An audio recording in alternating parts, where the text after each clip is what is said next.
Shalom Pak Bambang. Saya mau izin bertanya, apakah ada keselamatan di luar Yesus?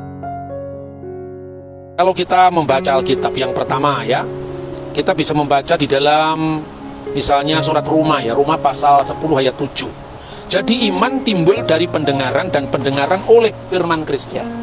Lah iman itu timbul dari pendengaran. Kira-kira kalau pendengarannya itu kabur, apakah muncul iman yang valid? Iman muncul dari berita pendengaran. Pendengaran itulah atas sabda Kristus. Kalau pendengaran itu kabur, pendengaran itu tidak jelas berita iman kita, orang mungkin bisa tanpa kesalahan tidak mengenal Kristus secara benar. Kan begitu kan? Karena itu saya ingin memberi contoh yang sering sekali saya kutip, Mahatma Gandhi. Gandhi itu sejak masa mudanya sebagai pemuda Hindu, dia mengagumi Kristus, khususnya khotbah di atas bukit. Suatu saat dia mau berangkat ke gereja karena dia ingin lebih mendalami Sang Kristus lagi. Tapi kemudian ada seorang majelis atau petugas gereja itu tanya, "Tuan mau kemana?" "Saya mau ke gereja, tapi maaf Tuan, ini gereja untuk orang kulit putih, bukan untuk orang kulit hitam." Dan sejak saat itu Gandhi tidak mau masuk gereja lagi, karena dia mengatakan apa yang dipraktekkan orang-orang Kristen yang mengaku sebagai pengikut Kristus ternyata tidak Kristiani.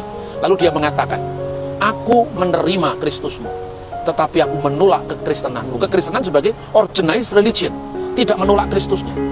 Sejak saat itu Gandhi tidak pernah mau muncul lagi di gereja, tapi seumur hidupnya dia praktekkan ajaran kasih yang dia sebut ahimsa, not dengan kekerasan. Bukan anti, kalau anti kan masih ada bencinya, menolak segala macam bentuk kekerasan, ahimsa.